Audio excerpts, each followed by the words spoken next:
योगेश, बेटा तू?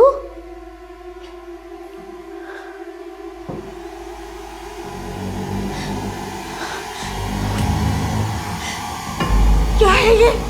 मरा नहीं माँ, कुछ मारा गया। योगेश!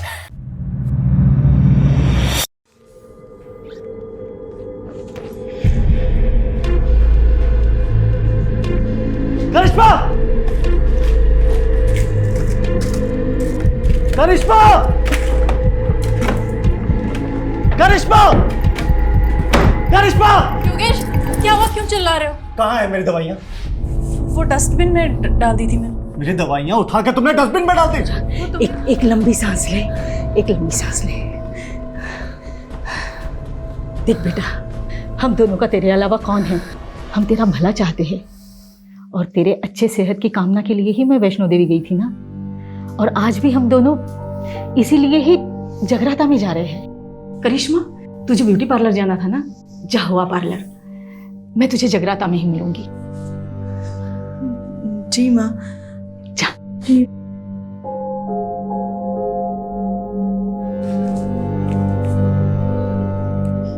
Take rest Yogesh. झूठी? बिल्कुल, वो झूठी ही है। देख लूंगी मैं उसे, लेकिन तू शांत रहा कर। ये ले, तू आराम से बैठ के चाय और नाश्ता कर ले। मैं जगराता जा रही हूँ, तेरे लिए बिरयानी बना के रखी है, गरम करके खा लेना। हम दोनों सुबह तक आ जाएंगे, ठीक है बेटा? ये ले।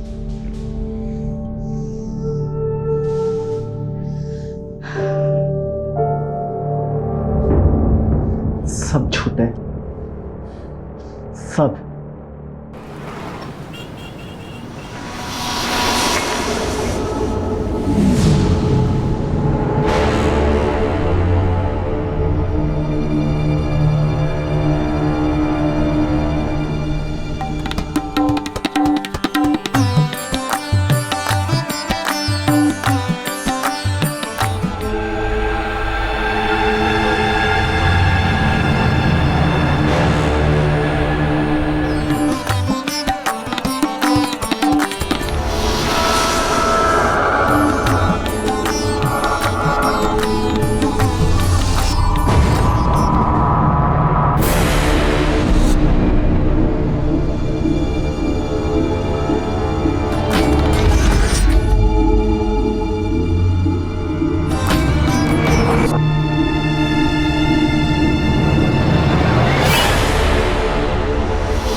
बस राजीव साहब, अपने अंदर ना आजादी की हवा भर रहा हूँ। फिलोसोफर, हवा भर ली, टाइम पास कर लिया, चल ऊपर चढ़। बंटी की पूरी गैंग को पकड़वाकर मैंने अपना वादा पूरा किया, अब आप अपना वादा पूरा करिए। तू टेंशन क्यों ले रहा है? विटनेस प्रोटेक्शन सेल में तेरा नाम डाल दिया है, तेरी सजा कम हो जाएगी, उन्हें बात कर ली है। तू चल ना, टाइम वेस्ट क्यों कर रहा है? चल। शुक्रिया राजीव साहब। हाँ चल चल चल। उसका लाइट का ध्यान रखना, ठीक है? मुझे अपने सेल में जाना चुपचाप। ठीक है ठीक है। चल ऊपर चल।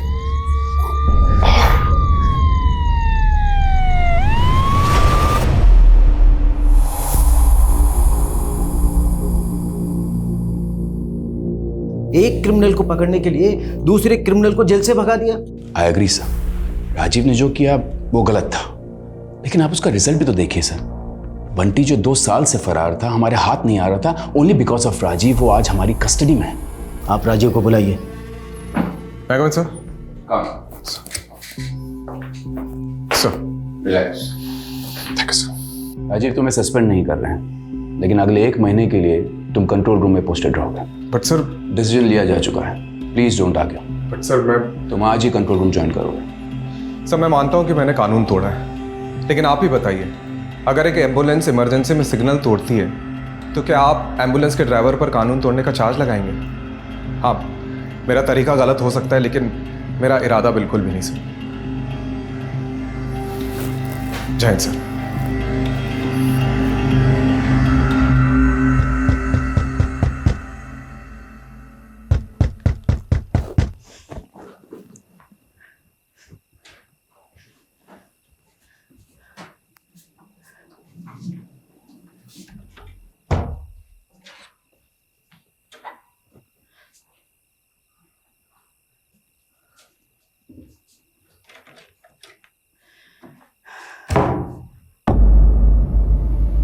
योगेश,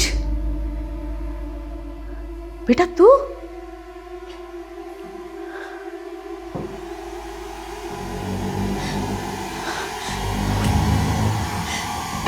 क्या है ये? मरा नहीं माँ, कुछ मारा गया। योगेश, योगेश, योगेश। माँ, फिर से बुरा सपना देखा?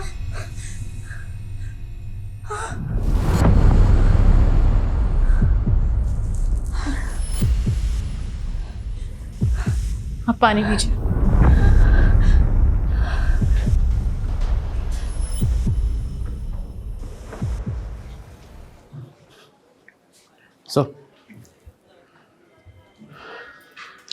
सॉरी सर, शिवा को पकड़ने का प्लान हम दोनों का था और सजा भी हम दोनों को ही मिलनी चाहिए थी।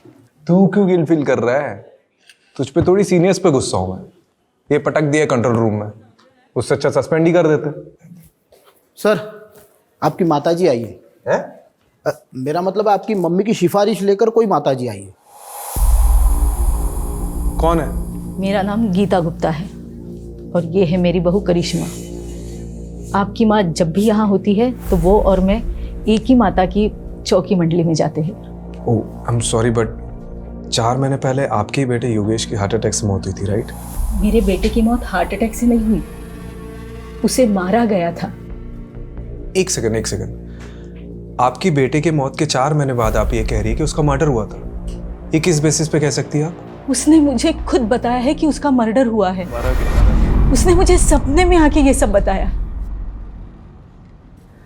देखिए, मैं जानती हूँ आपको मम्मी की बात पर विश्वास नहीं होगा, पर जब से योगेश गए हैं तब से मम्मी को डरावने सपने आने लगे हैं। योगेश मुझे कुछ कहना चाहता है, वो अपने मौत का इंसाफ चाहता है, इसीलिए हम दोनों यहाँ आए हैं। गीता जी, मैं आपसे क्या कहूँ? देखिए, मैं चाह कर भी आपकी मदद नहीं कर सकता क्योंकि आपके पास कोई केस ही नहीं है। देखिए, किसी भी डरावने सपने को बेस बना के हम इन्वेस्टिगेशन नहीं कर सकते। इसका मतलब तुम्हें मुझ पे विश्वास नहीं है? देखिए गीता जी, I'm really sorry, मैं आपकी कोई मदद नहीं कर सकता। ठीक है बेटा, जैसी तुम्हारी मर्जी।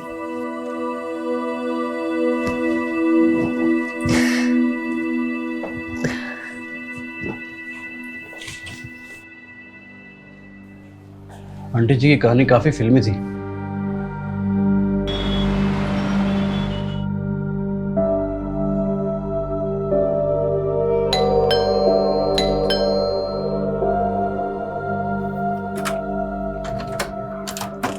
अरे, आप लोग यहाँ इस वक्त? बेटा वो अंदर आइए। हाँ माँ जी, बोलिए। योगेश के गुजरने से 2 दिन पहले उसका फुल बॉडी चेकअप हुआ था। अब देखिए, वो बिल्कुल तंदुरुस्त था, फिर ऐसे कैसे अचानक उसे हार्ट अटैक हो सकता है? देखिए माँ जी, आपको ही पता है कि आजकल 25-26 साल के लड़कों को भी हार्ट अटैक आ जाता है। वर्क प्रेशर है, स्ट्रेस की वजह से भी हो सकता है। राजू बेटा, मैं समझ सकती हूँ कि मैंने जो सपने में देखा उसे सच मानना तुम्हारे लिए मुश्किल होगा, लेकिन मुझे भी ये सब भुला पाना मुश्किल है। देखिए, मम्मी जी बस ये चाहती हैं कि एक बार योगेश का केस आप इन्वेस्टिगेट करें।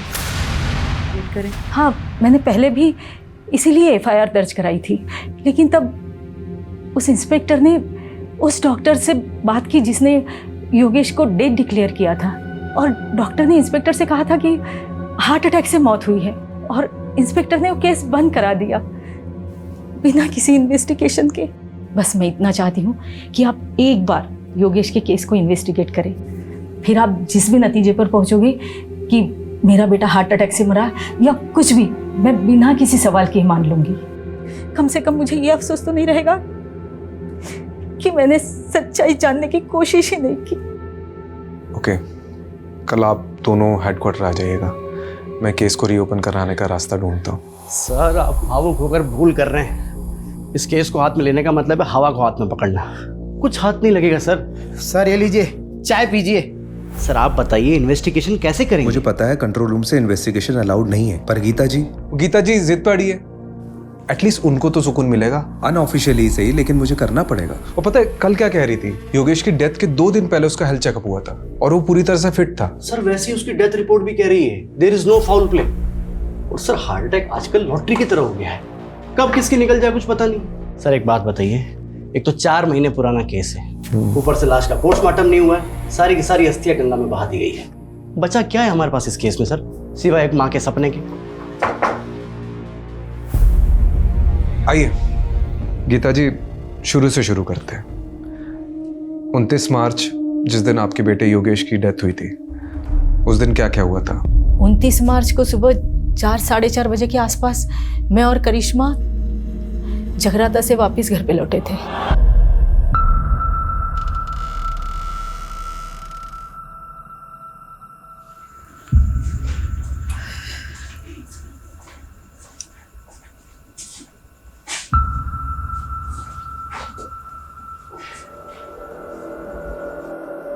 योगेश, योगेश,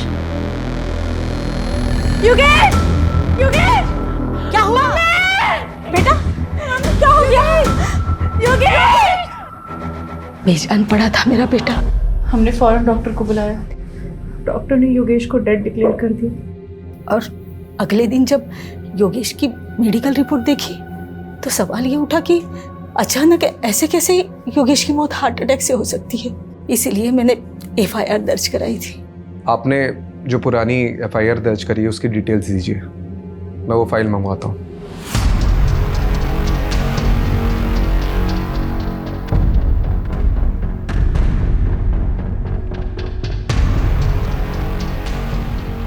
केस रीओपन हो रहा है, इसलिए योगेश के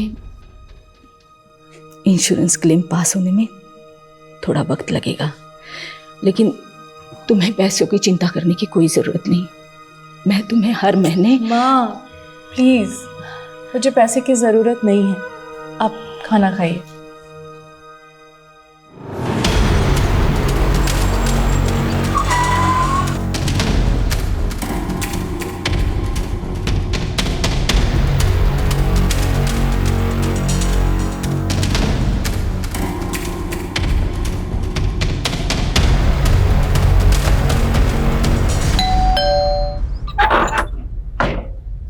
हेलो,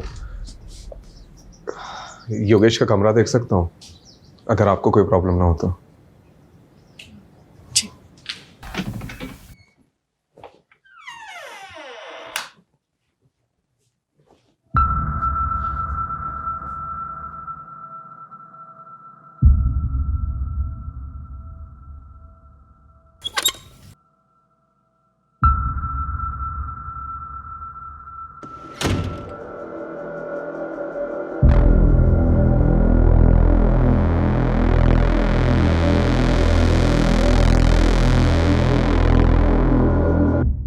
ये दोनों मेरे पोते हैं, युवराज और योहान, दून स्कूल में पढ़ते हैं।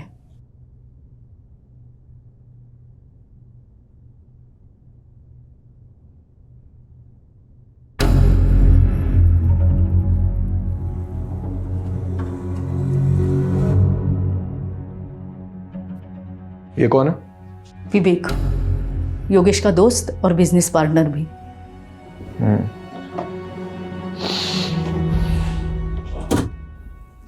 ये लैपटॉप किसका है? योगेश का। करिश्मा जी, आपके पास योगेश की कोई फोटो होगी उस दिन की जिस दिन उसकी डेथ हुई? मेरे बेटे युहान ने अपने भाई के लिए लिया था। युवराज का बोर्ड एग्ज़ाम था, इसलिए वो अपने पापा को आखिरी बार देखने नहीं आ पाया था। योहान से कांटेक्ट करके वो फ़ोटो मुझे भेज दीजिए। और भी कोई वीडियोस या फ़ोटोज़ लिए गए होंगे विधि के समय तो वो भी भेज दीजिएगा। मैं ये लैपटॉप और हार्ड डिस्क लेके जाता हूँ, कुछ इन्फॉर्मेशन मिल सकती है।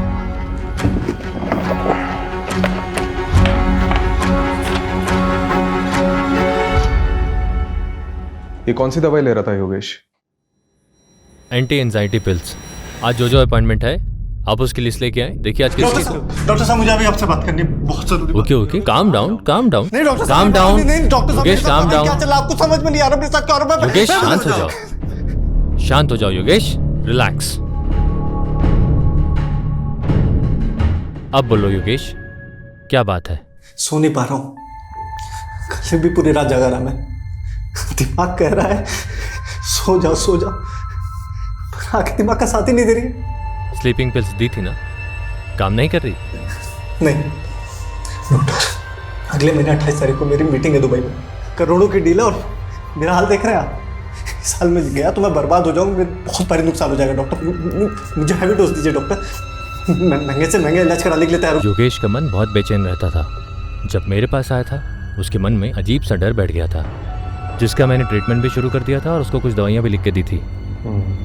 तो उसे कुछ फायदा हुआ था? बिल्कुल। माँ, फिर से बुरा सपना देखा?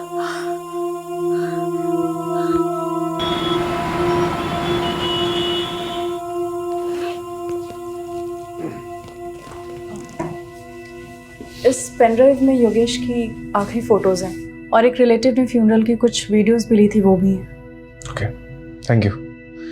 वैसे उस रात जब आप दोनों जगराता के लिए चले गए थे तो योगेश से मिलने आया था कोई, या कुछ अजीब हुआ था उस रात? ऐसा कुछ नहीं।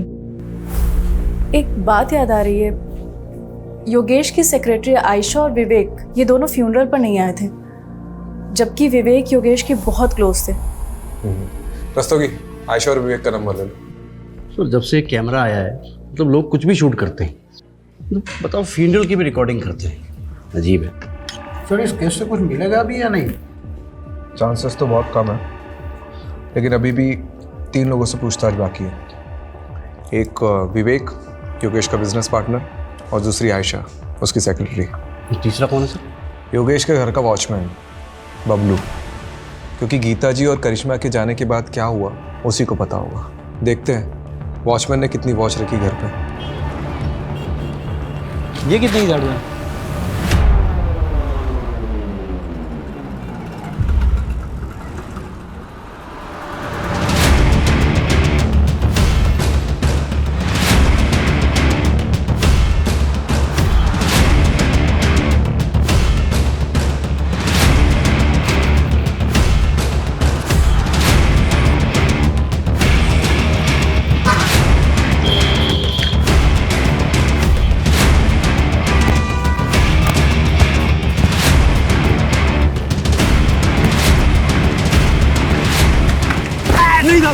मैंने कुछ नहीं किया था, मैंने कुछ नहीं किया, मुझे आने कुछ नहीं किया ना? नहीं था। वेरी गुड, हम भी ऐसे ही इंसान को ढूंढ रहे जिसने ना कुछ भी नहीं किया, बाद में ना सब कुछ बता।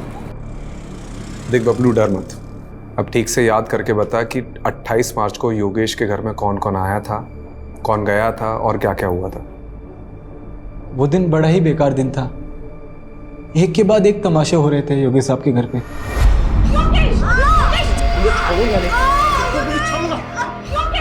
फिर गीता जी आई, उन्होंने योगेश साहब को समझाया।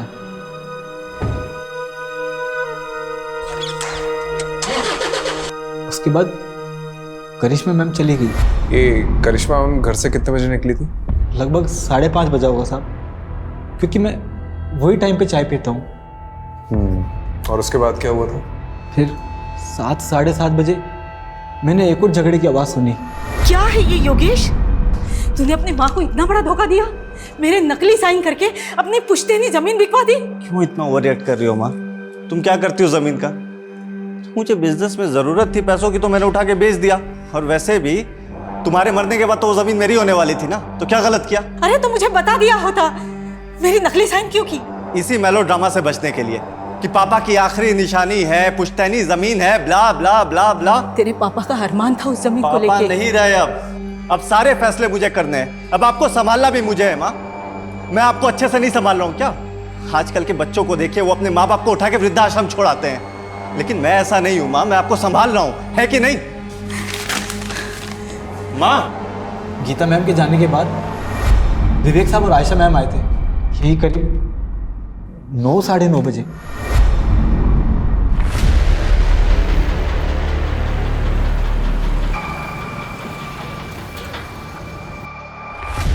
विवेक सर और आयशा मैडम जी जब आए तब घर के अंदर जाने से पहले दोनों काफी देर तक कार में कुछ बातें कर रहे थे।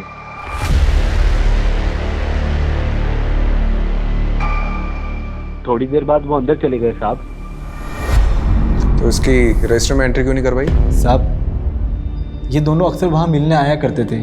बबलू तो फिर से मत कहना कि तूने फिर से कोई झगड़े की आवाज सुनी थी।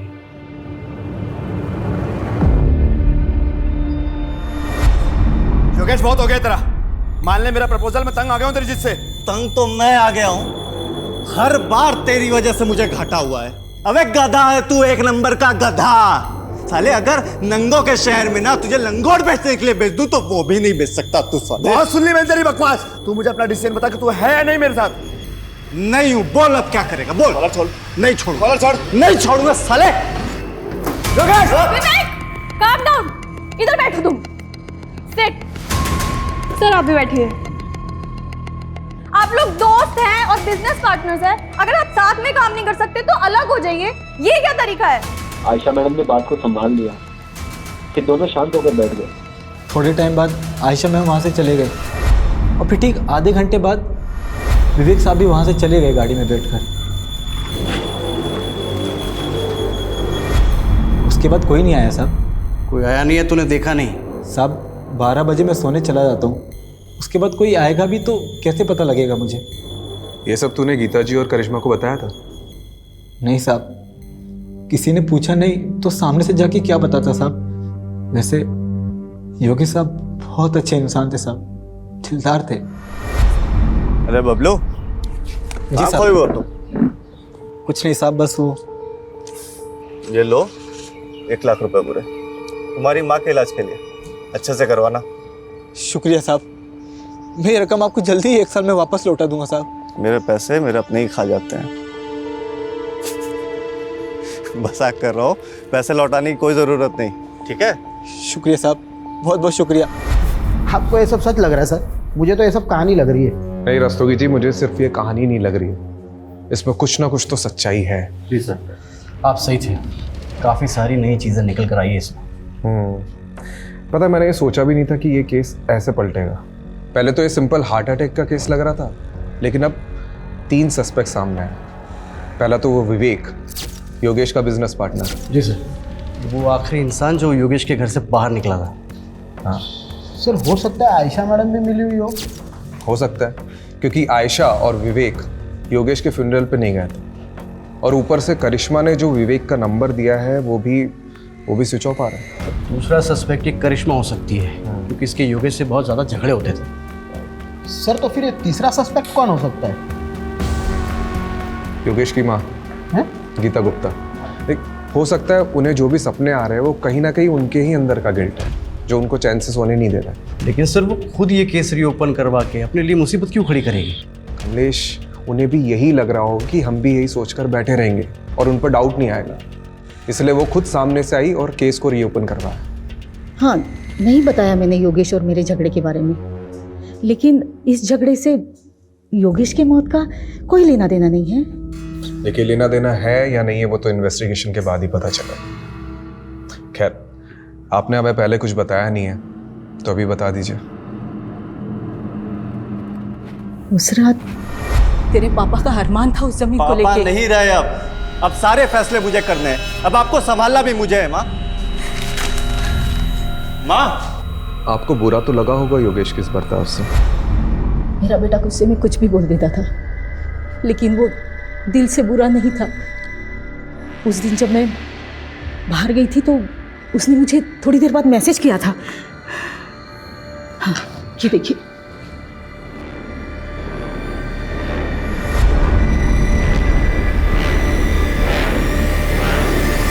जी सर, हमारा झगड़ा हुआ था। एक्चुअली योगेश थोड़ा इम्पल्सिव था, बात बात पर गुस्सा हो जाता था। तो आप इस रिश्ते में सिर्फ अपने बच्चों की वजह से थी? सर, माना कि उनमें कमियां थी, वो कुछ भी बोल देते थे, पर वो दिल के बुरे नहीं थे सर। तो उस रात आपको भी सॉरी मैसेज आया होगा?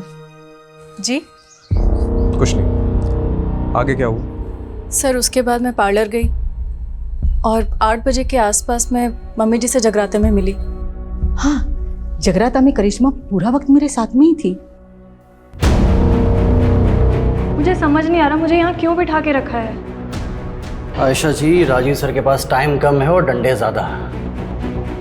ये देख रही हैं आप श्वेता जी को? इनको डंडा देकर आपके पीछे लगा देंगे। देखिए, आपके बॉस योगेश का पार्टनर विवेक फरार है, अब उसको तो हम पकड़ लेंगे।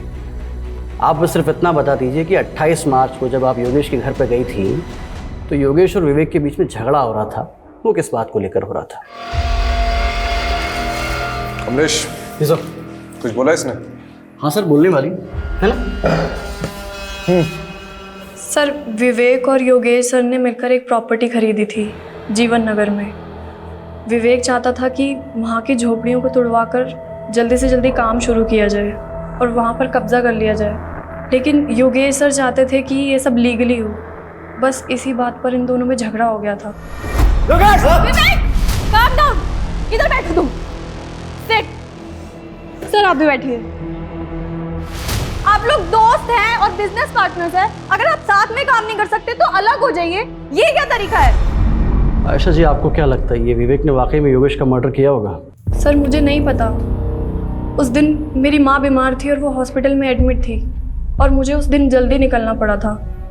लेकिन हाँ, जिस दिन हम योगेश सर के घर जा रहे थे तब विवेक बहुत गुस्से में था। इसके सर पे ना सच्चाई का भूत सवार है। एक जमीन के लिए इतना वेट नहीं कर सकता मैं। देखो विवेक, तुम्हें योगेश सर से थोड़े ठंडे दिमाग से बात करनी चाहिए। क्या ठंडे दिमाग से बात करूं मैं? अच्छा एक बात बताइए, कहीं आपने तो छुपा के नहीं रखा है विवेक को? नहीं सर, ये आप क्या कह रहे हैं? देखिए आयशा जी, अगर आप हमारी मदद नहीं करेंगी तो हम भी आपकी मदद नहीं कर पाएंगे। जो भी जानती है वो सीधा सीधा बता दो, वरना ये। अच्छा ये श्वेता के बारे में पता है? अच्छे से बता दिया सर। मिलना चाहोगी?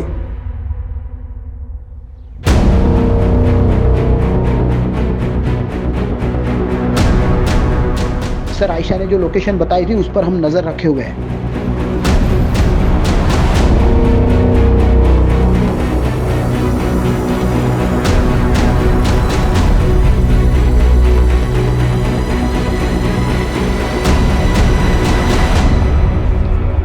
विवेक, विवेक मार खा के बोलेगा कि बोलने के बाद मार खाएगा? चॉइस तेरी है। देख, हमें सब पता है कि योगेश की मौत में तेरा ही हाथ है। बहुत नफरत करता था ना उससे।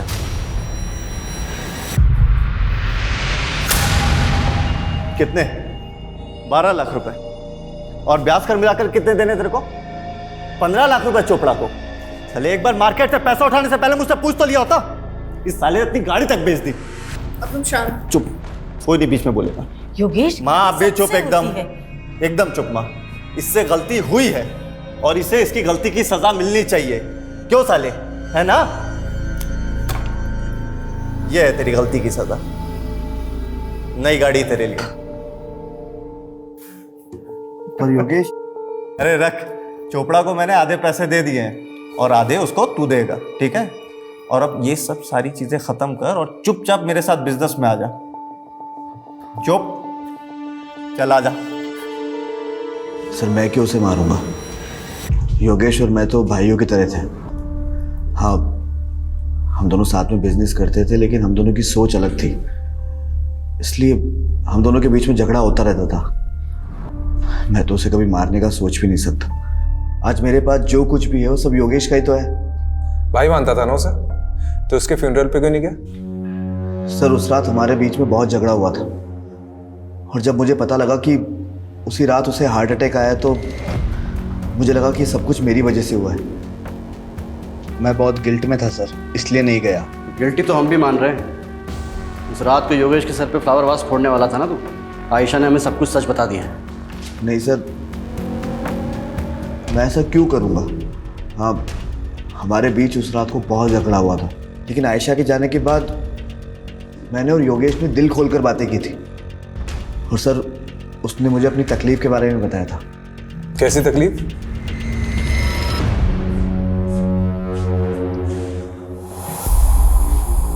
सब गलत हो रहा है यार, खुद पर काबू ही नहीं रहता। रोज झगड़ा होता है करिश्मा से। आज भी मैंने उसको बहुत भला बुरा बोला, बहुत झगड़े हुए, लड़ाई हुई, माँ को भी नहीं छोड़ाया। अपनी इन्हीं हरकतों की वजह से मैंने बच्चों को यहाँ से दूर किया। लेकिन यार तू तो बता रहा था कि डॉक्टर अग्रवाल की दवाइयाँ तेरे पर काफ़ी असर कर रही है। जिस दिन लेता हूँ तब तक असर करती है, और जिस दिन नहीं लिया तो तू टेंशन मत ले। मैं ना एक साइकेट्रिस्ट को जानता हूँ, मैं बात करता हूँ ना तेरे लिए। तू रिलैक्स कर, मुझे पता है तुझे बेस्ट रिलैक्स कराने का तरीका। एक मिनट रुक।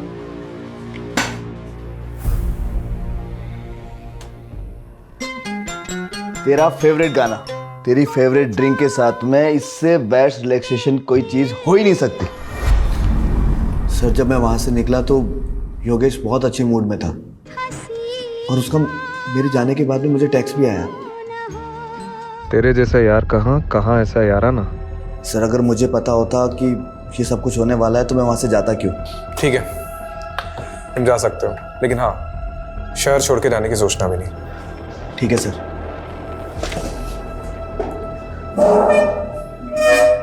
सर वो मुझे आपको कुछ बताना है।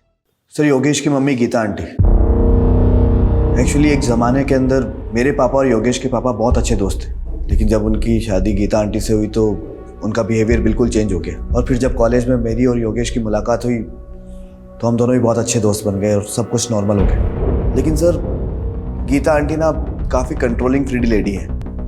पति हो या फिर बेटा, वो दोनों को कंट्रोल करके रखती थी।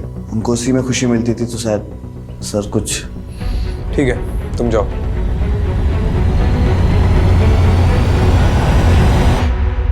सर वो हार्ड डिस्क ओपन हो गया है। कुछ मिला? सर अभी तो देखना शुरू किया है, बहुत सारे वीडियो है। हेलो, हाँ ठीक। सर कोई बाबा का एड्रेस मिला है जिससे योगेश कोई शक्तिवर्धक दवाई लेता था। शक्तिवर्धक दवा? और ये बाबा कौन है? ये बालक योगेश हमारी औषधियां ग्रहण करता था साहब। कैसी औषधि? बहुत दुर्लभ औषधि हैं और बहुत कीमती भी। ऐसी क्या खास बात है इस औषधि में? ये औषधि मानव को महामानव बनाती है साहब। खाते ही व्यक्ति के शरीर में ऊर्जा का संचार होने लगता है। ऐसे मान लो कि जैसे 10-10 हाथियों की शक्ति उसके अंदर आ गई हो।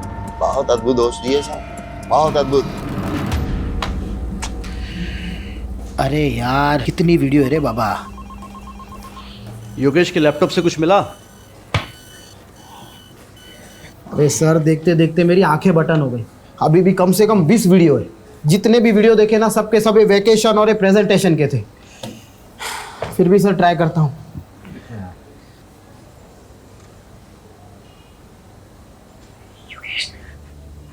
दूर रहो मुझसे, योगेश दूर रहो मुझसे, योगेश मुझे प्लीज, योगेश दूर रहो मुझसे। डरो मत करिश्मा। सर एक मिनट, ये सुनिए।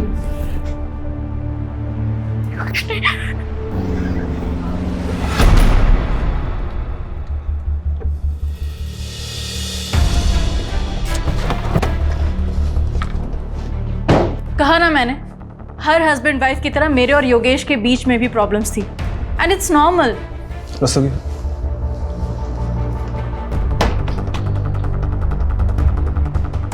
दूर रहो मुझसे, योगेश दूर रहो मुझसे। ये सब आपको नॉर्मल लगता है? डरो मत करिश्मा। योगेश नहीं, I can't believe it। वो ये सब शूट भी करता था। परवर्ट। देखिए, ये वीडियोस कभी भी बाहर नहीं आएंगे, लेकिन योगेश की मौत का सच हम बाहर ला कर रहेंगे। और इसके लिए आपका सच बोलना बहुत ज़रूरी है। हमें पता चला है कि योगेश किसी बाबा से शक्तिवर्धक दवाइयाँ लेता था। हाँ, योगेश की अजीब सी फैंटेसीज थी।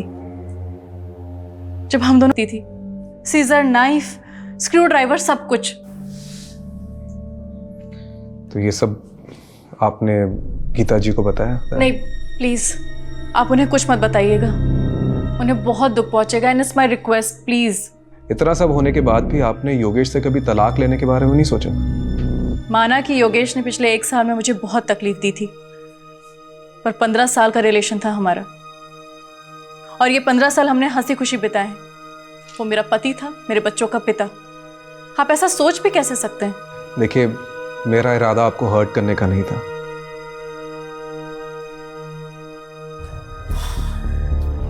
मुझे ये योगेश का कैरेक्टर समझ में नहीं आ रहा। राम और रावण दोनों बसे थे सर उसमें। कमलेश, राम और रावण तो हम सब में बसे होते हैं। अब मैटर ये करता है कि हमारा दिमाग किसकी सुनता है, राम की या रावण की। सर बात वहीं आकर रुक जाती है। योगेश का अगर मर्डर हुआ है तो मोटिव किसके पास था? विवेक, जिसकी उसने बहुत बेइज्जती की थी। नहीं नहीं नहीं, इन सब में सबसे ज्यादा सफर करिश्मा ने किया है। तो अगर किसी के पास सबसे ज्यादा स्ट्रॉन्ग मोटिव है तो वो है करिश्मा। सर आपका शक अगर सही भी है तो करिश्मा ने करिश्मा किया कैसे? योगेश की माँ ने हमें गवाही दी है। करिश्मा जगराते में रात भर उनके साथ। लेकिन ऐसा कौन कह रहा है कि हमें गीता जी पर भरोसा कर लेना चाहिए? वो भी तो अपनी बहू के साथ मिली हो सकती है। चेक करो, इन सब पर नजर रखो। और हाँ, इनके मोबाइल डिटेल्स, लोकेशन डिटेल्स और सोशल मीडिया डिटेल्स सब चेक करो, इंक्लूडिंग गीता जी।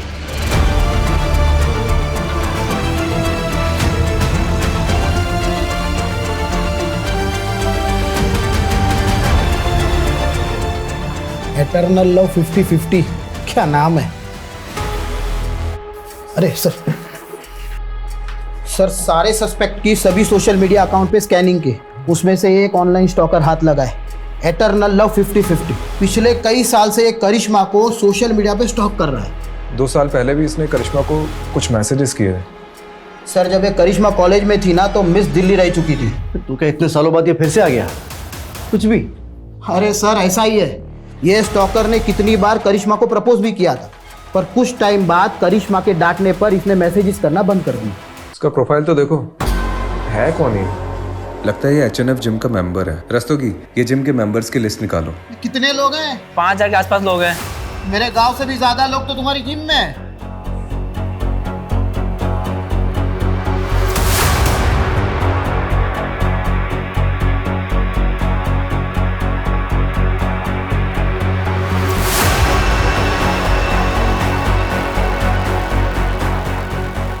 कुछ मिला?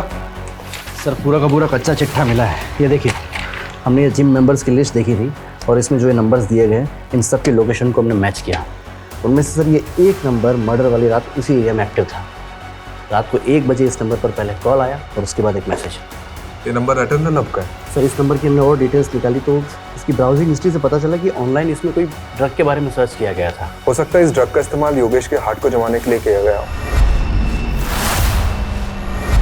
ताकि नेचुरल डेथ की आड़ में मर्डर को छुपाया जा सके। ये नंबर किसके नाम पर रजिस्टर्ड है? हाँ मैं आ रही हूँ, लेकिन आप बताएंगे बात क्या है? बैठ। देखिए आप ये ठीक नहीं कर रहे हैं, आप मुझे ऐसे जबरदस्ती नहीं रख सकते। ओह, तू कुछ नहीं बोलेगा ना तब भी तू फंस चुका है। एटर्नल लव, क्योंकि तेरे साथी ने सब कबूल कर लिया।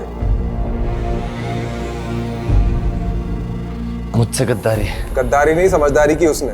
अब तू डिसाइड कर तुझे क्या करना है।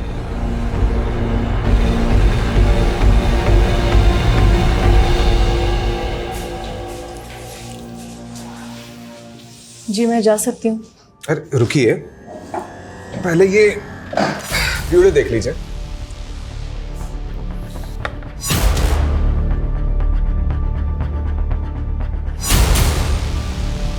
करिश्मा जी, आपके एटर्नल लव ने अपना जुर्म कन्फेस कर लिया है। और वो केमिस्ट जिससे आपने ब्लड थिकर खरीदा था, उसका भी पता हमने लगा लिया है। मेडिकल से खरीदा था ना, ढूंढते ढूंढते पैर दर्द करने लग गए मेरे। करिश्मा जी, अब तो कन्फेस कर लीजिए, थोड़ी सजा कम हो जाएगी। सब कुछ ठीक होता, लेकिन माँ को सपने आने लगे। सपने में योगेश देखने लगा। उन्होंने पुलिस स्टेशन आने का मन बना लिया, इसलिए मजबूरन मुझे भी उनके साथ आना पड़ा, ताकि उन्हें मुझ पर कोई शक ना हो। करिश्मा, अगर तुमने सब कन्फेस नहीं किया होता ना तो हम लोग बच जाते। कोई सबूत नहीं था इन लोगों के पास। आकाश, तुमने पहले कन्फेस किया, इसलिए मेरे पास कोई रास्ता नहीं बचा।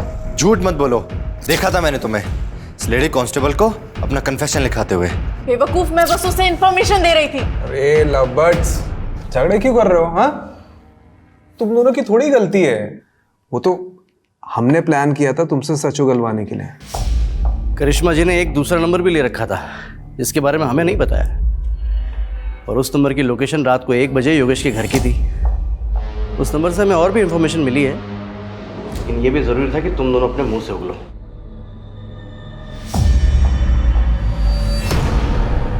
मैंने योगेश की दोस्ती आकाश से कराई थी, ये भी प्लान का एक हिस्सा था। उस रात हमारे जाने के बाद आकाश घर पर आया था। आकाश तू? योगेश, अरे वो दरवाजा खुला देखा तो मैं अंदर आ गया। ये देख स्कॉच लाया हूँ, महफिल जमाते हैं। जा किचन से ग्लास लेके चल। मैं लाया। लेकिन एक बात समझ में नहीं आ रही है, तुम लोग अंदर कैसे घुसे? वो वॉचमैन बबलू, उसको पैसे देते और बोला था चुपचाप जाके अंदर सो जा।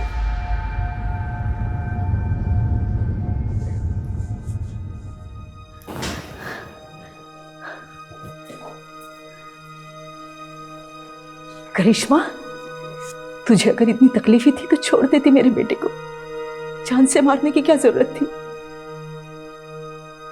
कमलेश, रस्तोगी चलो।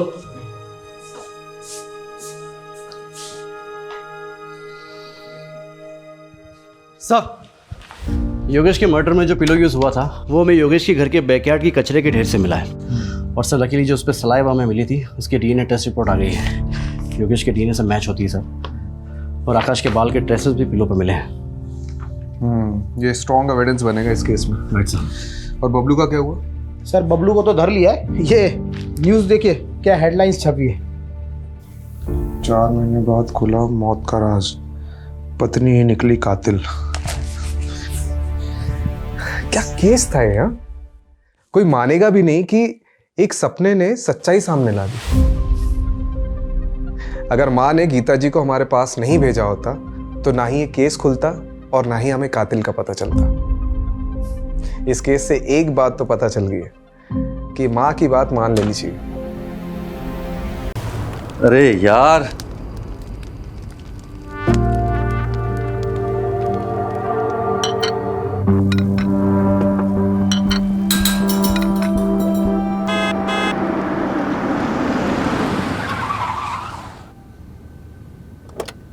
पार्थ, माय चैंपियन, केम छे, हाई फाई। बाय, और मैंने जो बोला है वो याद रखना। यार सोनल, इसे क्या हो गया है? अच्छा सुनो, इस बार अपने बेटे के लिए थोड़ा टाइम निकाल लेना। मैं हमें जय, हाँ जय। Shut up. आ रही हूँ। हाँ आ रही हूँ, मुझे चलना है। अरे यार सोनल, मैंने सबके लिए नाश्ता बनाया है।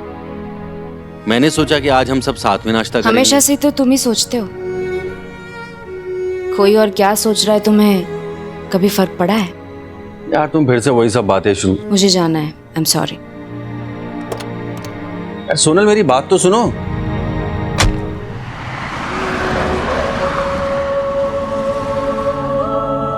वीकेंड का धमाल प्लान बनाया मैंने।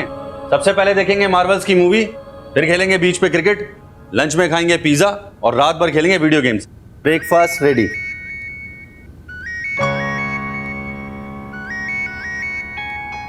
ये लो आपके वीकेंड का धमाका प्लान, उठा लो। अरे हाँ शहजादा, सॉरी यार पार्थ, थोड़ा अर्जेंट है बेटा, जाना पड़ेगा। लेकिन मैं जल्दी वापस आ जाऊंगा। रात को बैठ के ना मार्वल्स की मूवी देखेंगे, पक्का, प्रॉमिस। आई लव यू कि आप कहो एंड आई हेट यू कि आप कहो। अब जा, मैं मैथ्स का ऑनलाइन क्लास कर लूंगा। थैंक्स बडी, मैं तेरे लिए लंच में पिज्जा ऑर्डर कर दूंगा। ओके ओके, सी या।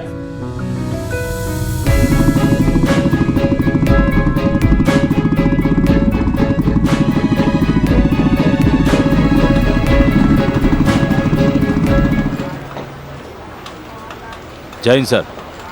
सुना है कि बिजली चली गई, अभी भी बहुत धुआं हो रहा है। हमने पंखे लगवा दिए और बिजली का बंदोबस्त भी कर दिया। प्रतीक छुट्टी पे है क्या? अभी तक आया नहीं। सर मैंने उसको फ़ोन ट्राई किया था लेकिन स्विच ऑफ आ रहा है। दोबारा से ट्राई करो। जी सर। सर आइए। चलिए डॉक्टर। बॉडी पूरी तरह से जली हुई है, पहचानना भी मुश्किल है।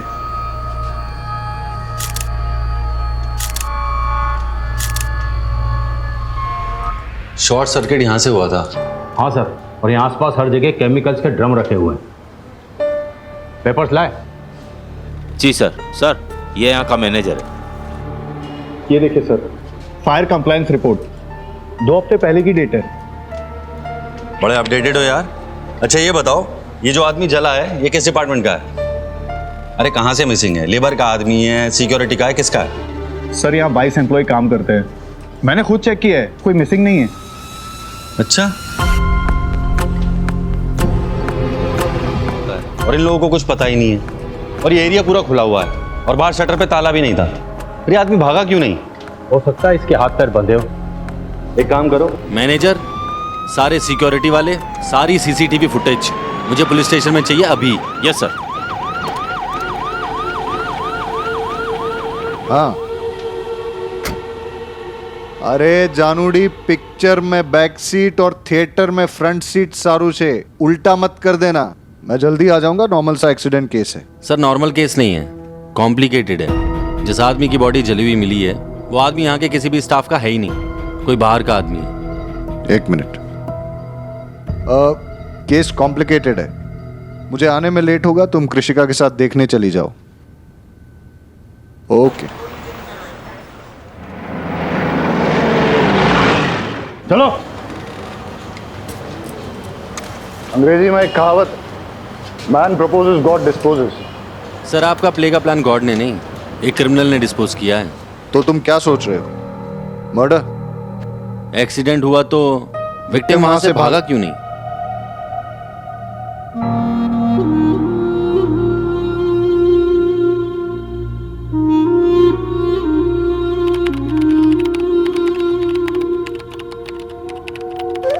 कुछ मिला?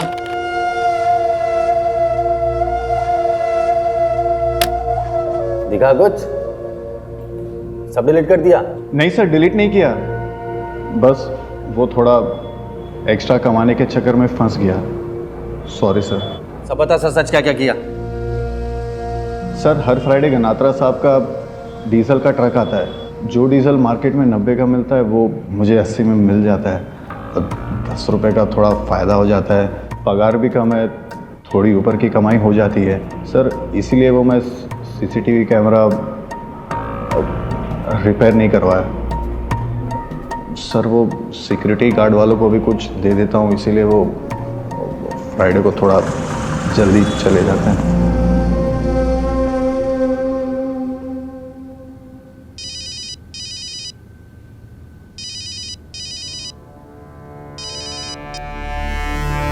हेलो, फ्राइडे की रात को तुम्हारे गनात्र अंकल का डीजल का ट्रक आया और फिर रात को 1 से 2 बजे के बीच में तुम लोगों ने डीजल भरा।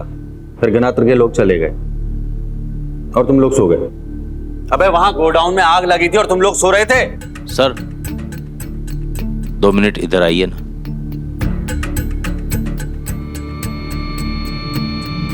सू थयू शहजाद? सर वो फॉरेंसिक से फोन आया था और ये फोटो। क्या बोल रहे हैं साइंटिस्ट लोग?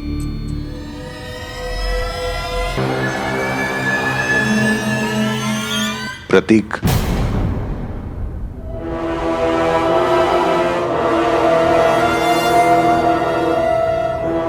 बारोद को पता है? हाँ सर।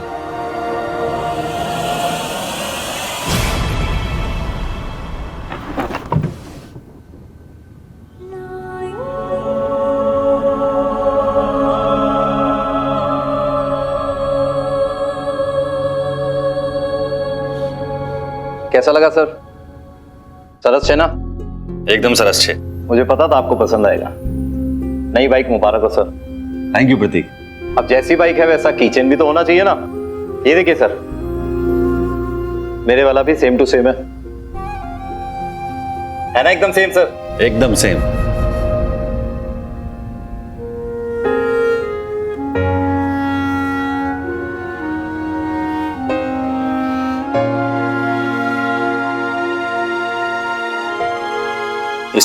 इससे कुछ साबित नहीं होता। डीएनए टेस्ट करवाओ। प्रोसीजर है सर, वो तो होगा ही। सोनल, बिजी हो? हाँ बिजी तो हूँ, मगर अब फोन किया है तो बता दो क्या काम है। सोनल, क्या तुम भाविका के पास जा सकती हो? क्यों, क्या हुआ? वो प्रतीक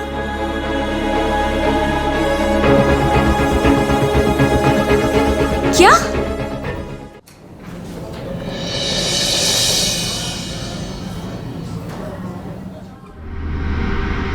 साहब हम लोग रेडी, चलो। बारोद, कहां जा रहे हो?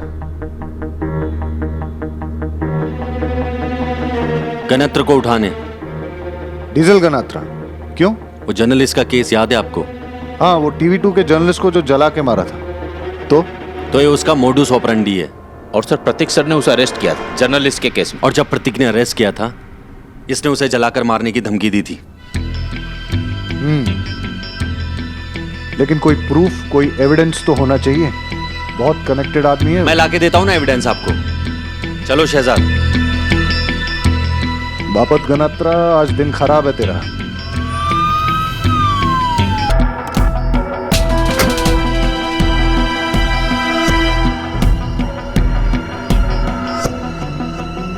टाइम वेस्ट नहीं, रूम नंबर। छोड़ो मुझे, छोड़ो। अरे क्या किया मैंने? ये आपको बहुत महंगा पड़ेगा भरत साहब। सस्ते की आदत भी नहीं है मुझे। शहजाद, ना इसे खाना देना ना पानी, और सोए तो साले को इतना मारो कि इसकी 7 पुश्तों की नींद उड़ जाए। जब तक ये बता नहीं देता कल रात कहां था। हाँ सर, पूछताछ चल रही है सर। मैं आपको अपडेट करता हूं। सर तुम्हें मैंने बोला को प्रतीक का केस है, इसलिए मैंने बारोट को रोका नहीं। लेकिन जब तक गनात्रा कुछ कन्फेस नहीं करता, खाते में एंट्री नहीं होनी चाहिए। ऊपर वालों को संभालना मुश्किल हो जाता है। मैं समझ गया सर।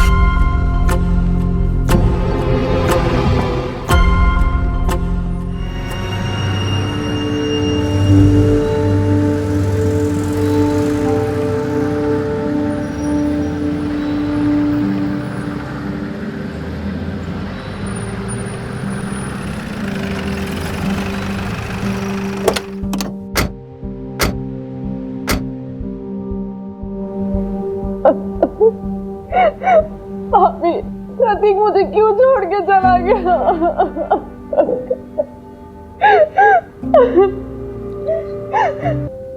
आप क्यों नहीं थे उसके पास? आपको होना चाहिए था। जिसने भी ये किया है ना, मैं उसे छोड़ूंगा नहीं।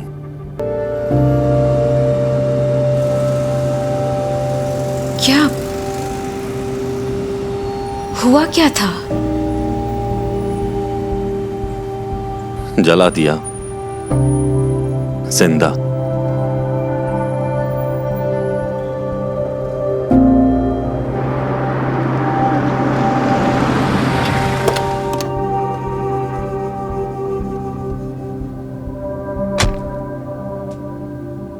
सुनो,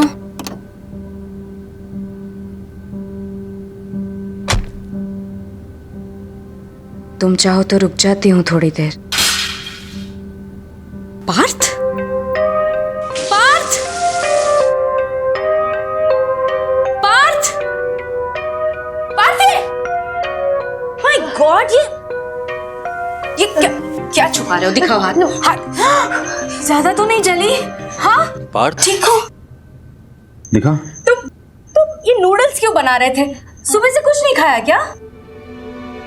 हाँ? नहीं, वो वाओ, तुमने सुबह से उसके लिए कुछ ऑर्डर भी नहीं किया। इतने केयरलेस कैसे हो सकते हो तुम? हाँ यार सोनल, बस तुम जाओ, बैग लेकर आओ, हम घर चलेगा अभी के अभी। गो। अरे यार सोनल, गो क्विकली। सोनल मैं करने ही वाला था। सुबह बोल रहे थे ना कि इसे क्या हो गया है, इसे यहाँ अच्छा नहीं लगता, बोर होता है वो यहाँ पर, नहीं आना चाहता वो तुम्हारे पास। वैसे भी तुम्हारे पास उसके लिए वक्त कहाँ है? एक खाना नहीं ऑर्डर कर पाए तुम। सोनल, सोनल बात तो सुनो।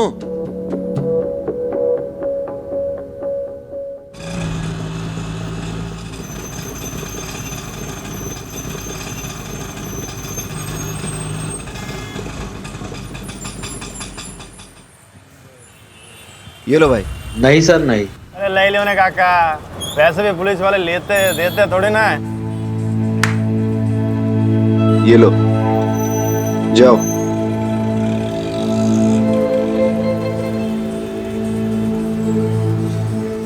Jain sir. Sir Umed Vaghela, new joining.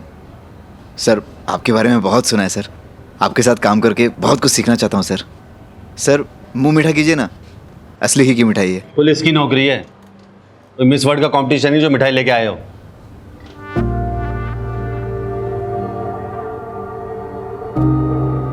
Vaghela साहब, भारत सर की बात का बुरा मत मानना। दरअसल कल हमारे थाने के एक ऑफिसर को जिंदा जला दिया गया है और वो सर के छोटे भाई के जैसा था। आई एम सो सॉरी, मुझे पता नहीं था। मैं उनसे सॉरी बोल के आता हूँ। सर का जब फ्यूज उड़ा हो तब उनको अकेले रहने देने में भलाई है। हाँ साहब, आप मैं आइए ना, मैं सबसे मिलाता हूँ, आइए। प्रतीक की बॉडी का अंतिम संस्कार भी नहीं हुआ, आपने उसका रिप्लेसमेंट भी ढूंढ लिया।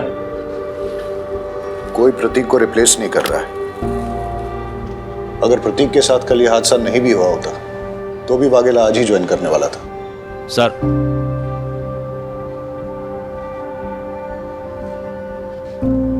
जय Hind sir. PSI Umed Vaghela reporting for duty sir. Barot, कल से वाघेला तुम्हारे अंडर काम करेगा। Sir, it's an order. काम सीखना ना तुझे, और सीख तेरा पहला लेसन। अबे शेर का भाव नहीं बता रहा हूं, आरोपी का मुंह खुलवाना है। लग जा काम पे। शहजाद, आप मेरे साथ आइए। भाविका का फोन आया था, कह रही थी कि 2 दिन से समीर का अता पता नहीं है और उसका फोन भी बंद आ रहा है। प्रतीक सर का छोटा भाई? हाँ, भाविका से मिलकर आते हैं।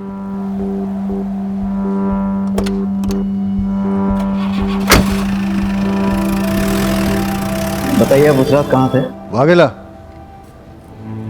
जाने दो इसे। लेकिन सर, बरोत सर ने पूछताछ के लिए।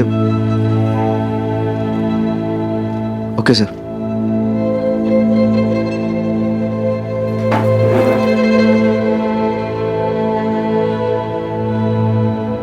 ठक्कर साहब, अगली बार आपकी पुलिस ने बिना सबूत के मेरे गिरेबान पे हाथ डाला तो मैं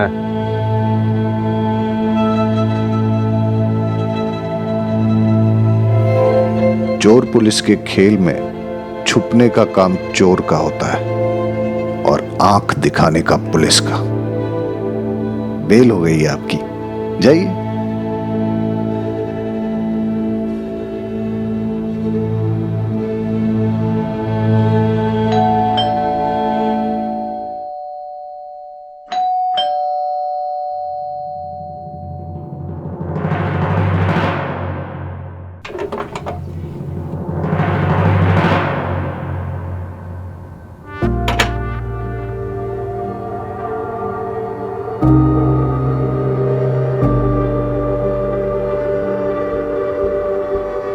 पिछले कुछ दिनों से समीर और प्रतीक का झगड़ा चल रहा था शराब को लेके।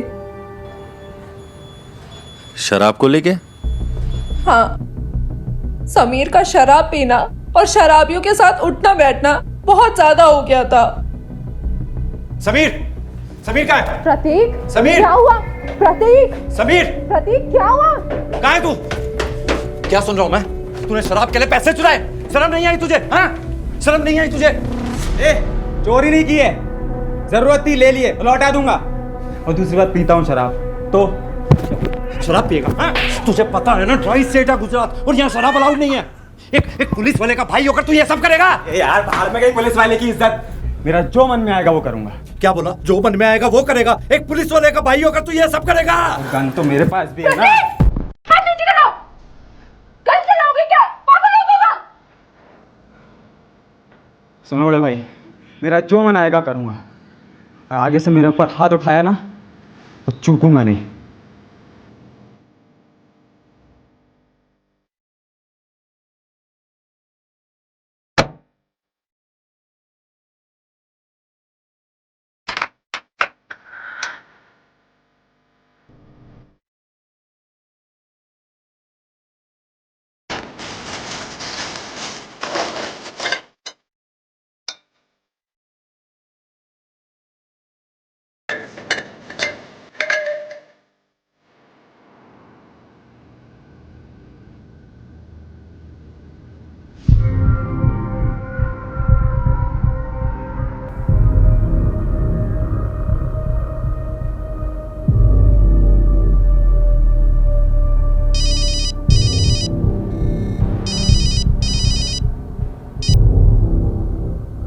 पूछताछ? अच्छा सुनो, मैं प्रतीक और उसका भाई समीर दोनों के नंबर भेज रहा हूँ। उनके कॉल रिकॉर्ड्स और उनकी लास्ट लोकेशन चाहिए जल्दी से जल्दी। Okay sir.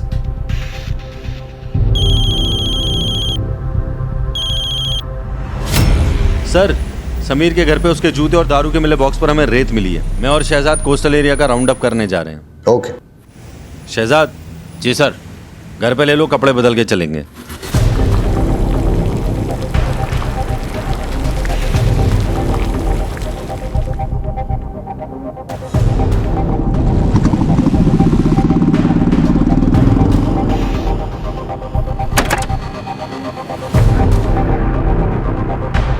सर सब चाय पी ले जा रहा, गाड़ी मछली मरी जैसे।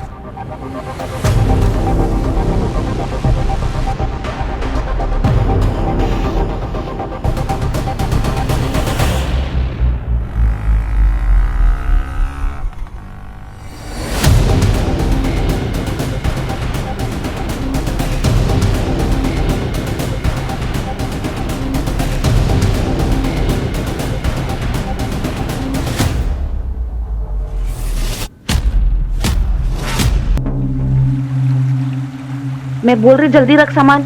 ये तू उसको रख, जल्दी कर जल्दी कर जल्दी कर।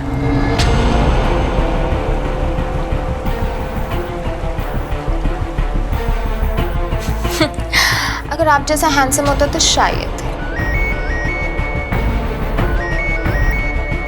हाँ शहजाद। सर अब जल्दी आइए, तब तक मैं उनको रखता हूँ। आ रहा हूं मैं।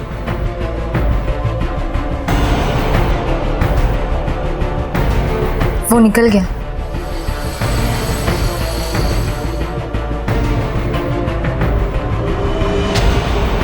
भाग भाग भाग, जल्दी भाग।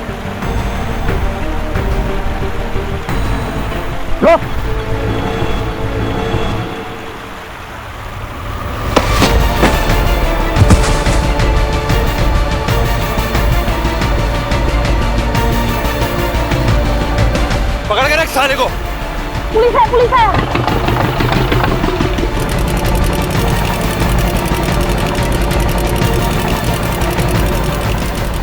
ए रोक, बोट रोक। ए भाई बोट चला, उसके पीछे ले। अरे भाई पुलिस वाला हूं, जल्दी ले।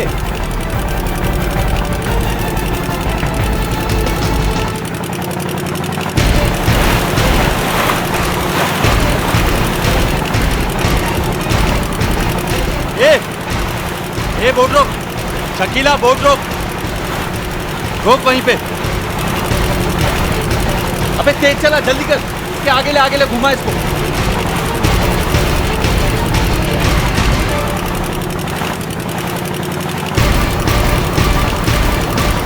रोक, बोट रोक, नहीं तो गोली मार दूंगा।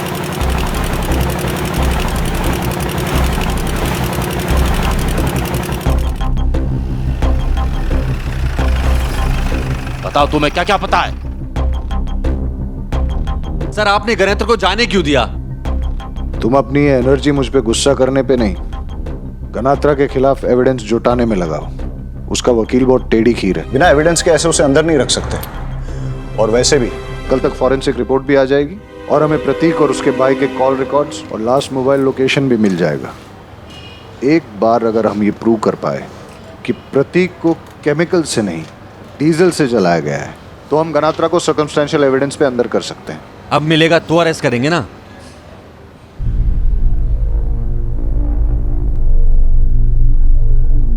वाघेला सर, कल सुबह यहाँ आने से पहले मॉर्ग से फॉरेंसिक रिपोर्ट लेके आना। और अगर वो लोग कहें कि टाइम लगेगा तो तुम उनके सर पे बैठोगे, लेकिन रिपोर्ट लेके ही आओगे। जी सर।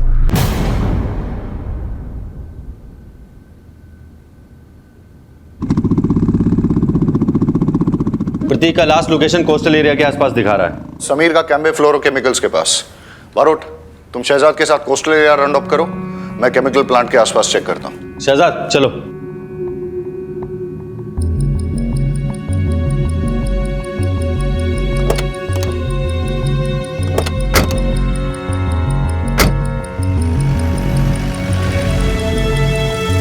शहजाद रोको रोको रोको रोको। जी सर।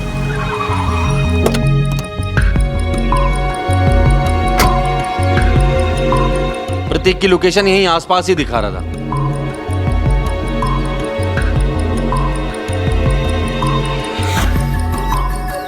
प्रतीक का मोबाइल यहीं स्विच ऑफ हुआ था। आसपास देखते हैं, जरूर कुछ ना कुछ मिलेगा। सर इधर देखिए कुछ है।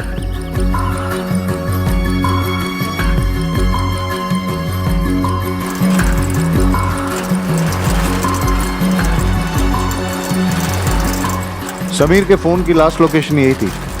आसपास का एरिया अच्छे से चेक करो।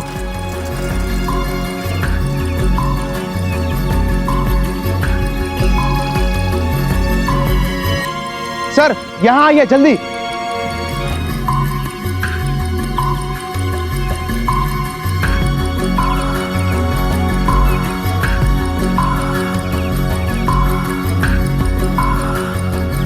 यहीं जलाया गया है। हाँ सर।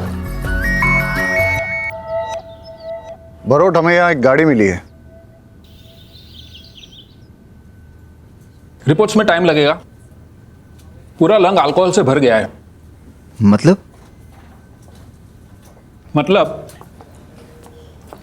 विक्टिम को पहले अल्कोहल में डुबाया गया और बाद में जलाया गया, इसलिए उसके पूरे लंग में सभी जगह पे अल्कोहल के ट्रेसेस मिले हैं। पता है अल्कोहल कितनी डिग्री पे बर्न होता है? रिपोर्ट्स डीएनए टेस्ट कब तक होगा? सैंपल अहमदाबाद भेजे हैं, टाइम लगेगा, पर मैं कंफर्म कह सकता हूं कि प्रतीक ही है। मैं इसे जानता था। इसकी एक टांग में प्लेट लगी थी। कई साल पहले उसका एक एक्सीडेंट हुआ था। रमेश, वो प्लेट दिखाना।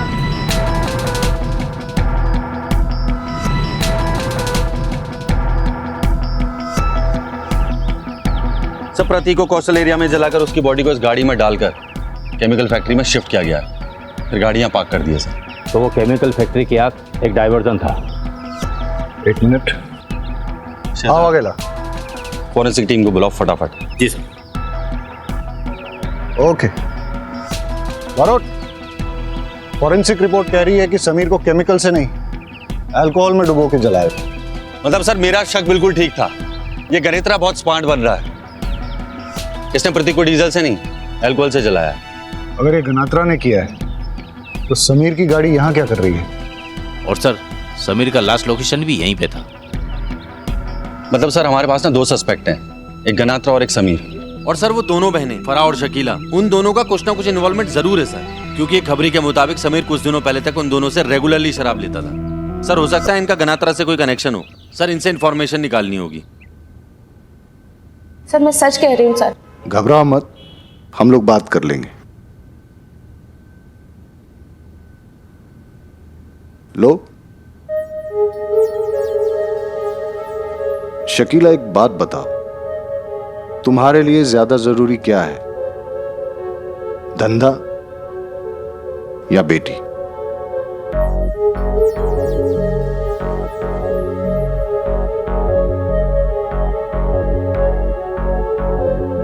नहीं, मैंने सुना है कि तुम्हारी बेटी पढ़ाई में बहुत अच्छी है। 10th में 3rd टॉपर, 12th में स्टेट की टॉपर, आगे जाके अच्छे कॉलेज में एडमिशन होगा, स्कॉलरशिप पे फॉरेन भी जा सकती है, पासपोर्ट वीजा का काम पड़ेगा। लेकिन अगर फैमिली में से किसी का नाम भी पुलिस रिकॉर्ड में आ गया तो मैं भी मदद नहीं कर पाऊंगा।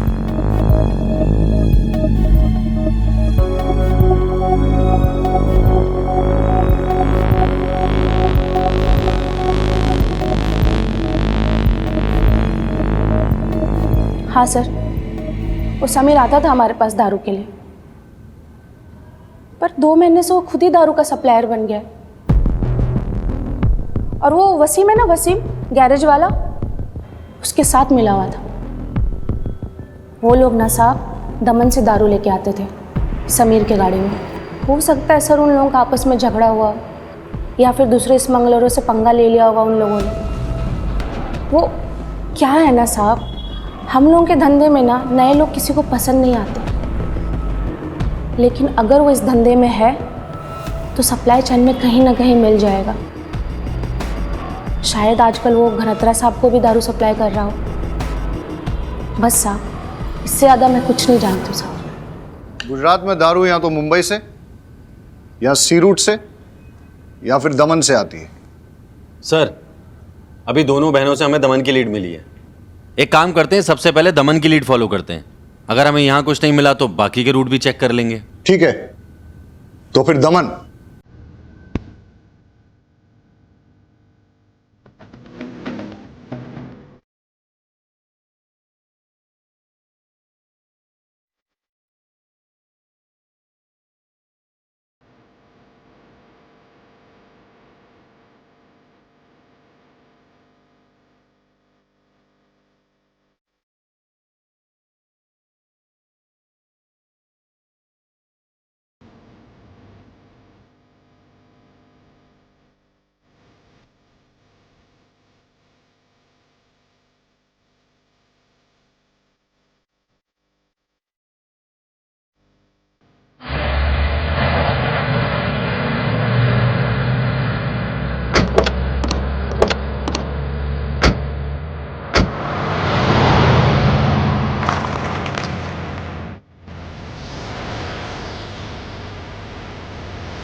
आ रहे भी थोड़ा डिस्टेंस रखना जरा।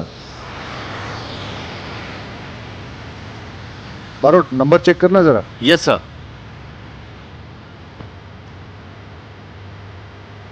नंबर प्लेट जाली है।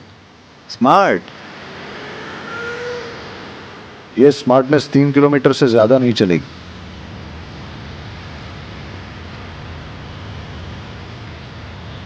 हेलो, हाँ तुम लोग अलर्ट हो ना?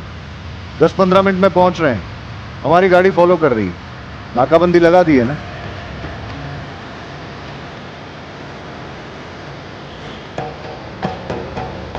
सर ये लोग तो टर्न ले रहे हैं और ये रास्ता तो चेक पॉइंट को जाता ही नहीं है, ये तो गांव की तरफ जाता है।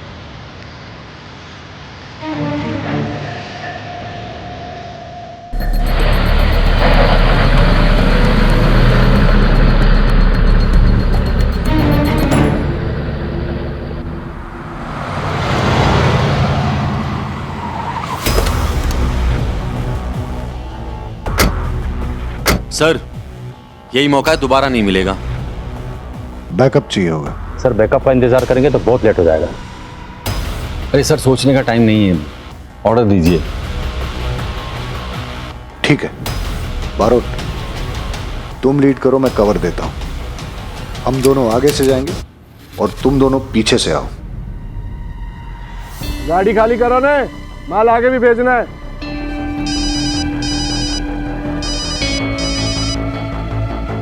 हेलो, हाँ फोन किया था बात करने के लिए। हमारी बात हुई थी माल स्टॉक करने और पार करने के लिए, आदमी रखने के लिए नहीं। लेके जाओ इन दोनों को। मेरी बीवी पूछती रहती है मैं यहाँ आकर खाना क्यों खा रहा हूँ, उसको लगता है हमारा कुछ लफड़ा चल रहा है। कुछ करो ने। हाँ रुक। चलो चलो, पहले हाथ ऊपर करो। चल एक लाइन में आ जाओ। चलो हाथ ऊपर, चल हाथ ऊपर, चल। रहीमी वागेला लेके चलो इनको। चलो आओ, सरपंच दारू पिलाता है तुम्हें आज।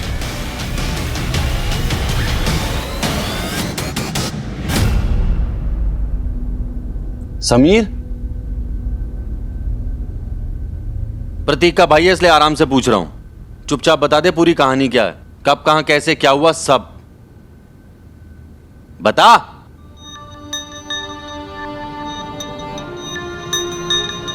बताता हूँ। मैं माल लोड करवा कर गोदाम पहुंचा वसीम के साथ।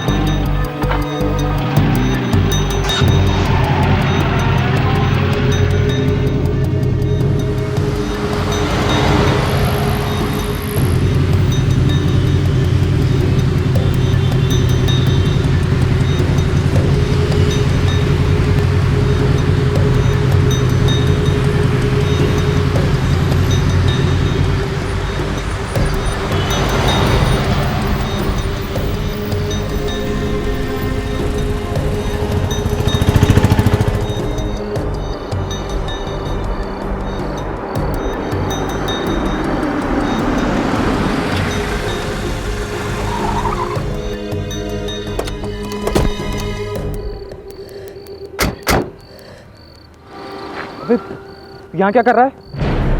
पीछा कर रहा है मेरा। शाबाश, अब दारू पीते पीते तू दारू की तस्करी भी करने लग गया है। देख प्रतीक, ये सब छोड़, बहुत डेंजरस लोग हैं, तेरे चक्कर में किया था। हाँ हाँ। किसे किया? मुझे नहीं पता।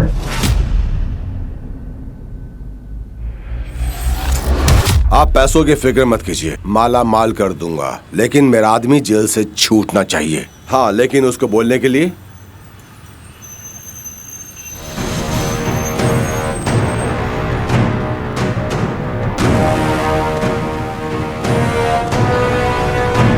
चलें। आप लोग कुछ नहीं कर पाओगे मेरा, कुछ नहीं। अभी सिर्फ एक फोन आएगा और मैं देखते ही देखते तुम्हारे सामने, और तुम देखते रह जाओगे, कुछ नहीं कर पाओगे। लो, फोन आ गया।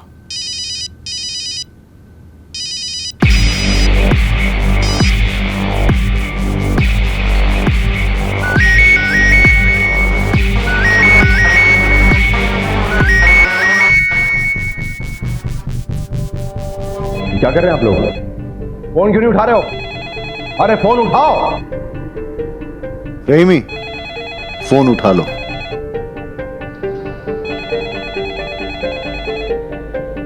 और सुनो, एसपी साहब से कहो कि गनात्रा के यहां रेड डालने के लिए गए हैं। 2-2.5 घंटे का वक्त लग जाएगा। क्या कर रहे हैं आप? अरे बात करवाओ मेरी उनसे। अरे जैन सर, थाने में असर कोई नहीं है, वो लोग गनात्रा के वहां पे रेड डालने गए। हाँ साहब, बकुल पटेल का अरेस्ट? सर उस बारे में मुझे कुछ भी नहीं पता। हाँ, लगभग 3-3.5 घंटे तो हो ही जाएंगे। Okay sir. जी जी सर। क्या करे तुम लोग? बात क्यों नहीं करवाई मेरी? जानते नहीं हो मैं कौन हूं? छोड़ूंगा नहीं तुमको, वर्दी उतरवा दूंगा तुम सबकी। जानते नहीं हो मुझे। बारोट, 3 घंटे का वक्त है तुम्हारे पास। अबे छोड़ेंगे तो अब हम नहीं तुझे। उमेद सर, 10 बाम, 2 बर्फ की सिल्ली और मेरी गाड़ी में से जैक निकाल के ला। शहजाद, इसे लॉकअप में डालो अभी। जी सर।